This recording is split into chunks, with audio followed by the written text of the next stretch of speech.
জুবিন গাৰ্গৰ কথা কোৱাৰ লগে লগে মনটো সুকে খুন্দা মাৰি ধৰে। আমাৰ সকলোৰে একেই অৱস্থা হয়। আজিৰ পৰা 25 বছৰ আগৰ কথা। মই সেইদিনা ইমাৰ্জেঞ্চিত বেলেগ পেচেণ্ট চাই আছোঁ। পুৱা প্ৰায় 8 মান বজাত ক্ষীণমিন ল'ৰা এজন আহি মোৰ কাষত থিয় হ'ল। লগত এজন পেচেণ্ট ষ্ট্ৰেচাৰত লৈ আনিছে। তেওঁ মোক ক'লে যে মই জুবিন গাৰ্গ, এই পেচেণ্টজনৰ কিবা এটা হৈছে, চাই দিব লাগে। তেতিয়া মই বেছি কথা পতা নাই। তেতিয়া জুবিন গাৰ্গৰ নামটো মই তেতিয়ালৈকে শুনা নাছিলোঁ। দৰৱ পাতি কিনিব দৰকাৰ হওঁতে ল'ৰাটোৱে নিজেই পকেটৰ পৰা পইচা উলিয়াই দৰৱ পাতি কিনাৰ ব্যৱস্থা কৰি দিলে। ৰোগীজনক এদিন থাকিব লগা হ'ল, তাৰো খৰচ পাতি উলিয়াই দিয়া দেখিলোঁ। কিন্তু ৰোগীজনৰ যিটো উপাধি আৰু জুবিন গাৰ্গৰ যিটো উপাধি, দুইটা মিলা নাছিলে। পিছত মই সুধিলোঁ ষ্টাফক যে এই ক্ষীণমিনকৈ যে ল'ৰাজন আহিছিলে, ৰোগীজনৰ লগত ইমান লাগি আছিলে, কোন হয় এইজন ল'ৰা, তোমালোকে চিনি পোৱা নেকি? ছাৰ, খুব ভাল গান গায় নহয়, আপুনি গান শুনা নাই নেকি তেওঁৰ?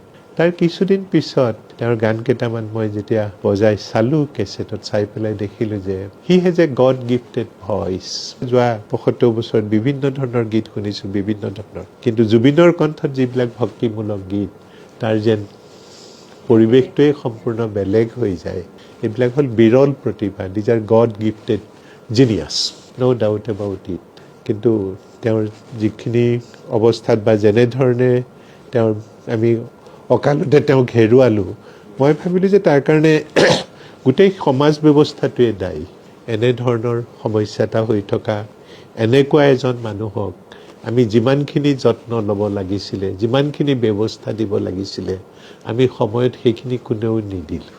যাৰ কাৰণে আমি তেওঁক অকালতে হেৰুৱালোঁ। গতিকে চিকিৎসক হিচাপে মই এই কথা, যি হৈ গ'ল, যি হেৰুৱালোঁ, আমি তেওঁক আৰু ঘূৰাই আনিব নোৱাৰোঁ। কিন্তু আৰু যাতে ভৱিষ্যতে কাৰো নহয়, তাৰ কাৰণে যাতে আমি জনতাৰ মাজত, ৰাইজৰ মাজত, আমি চৰকাৰৰ ওচৰত যাতে এই সচেতনতাটো সৃষ্টি কৰিব পাৰোঁ, মই সেইটোৱেই সকলোৰে ওচৰত